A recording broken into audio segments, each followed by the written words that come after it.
نجوم الفن اللبناني في عزاء وديع الأخير وغياب تام لنجوم الفن السوري.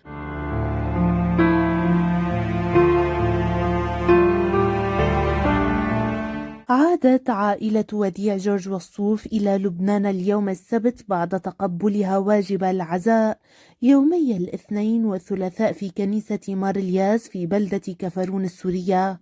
وتستمر العائلة بتقبل التعازي اليوم في صالون كنيسة القديس نيكولاوس للروم الأرثوذكس بالأشرفية في بيروت بحضور عدد كبير من النجوم. وكان من ضمن الحضور اليوم جمع كبير من الفنانين اللبنانيين أمثال وائل كفوري، إليسا، راغب علامة، ديما صادق، سيرين عبد النور، ملحم زين، فارس كرم، زياد برجي، نوال الزغبي، وميريام فارس وغيرهم الكثير.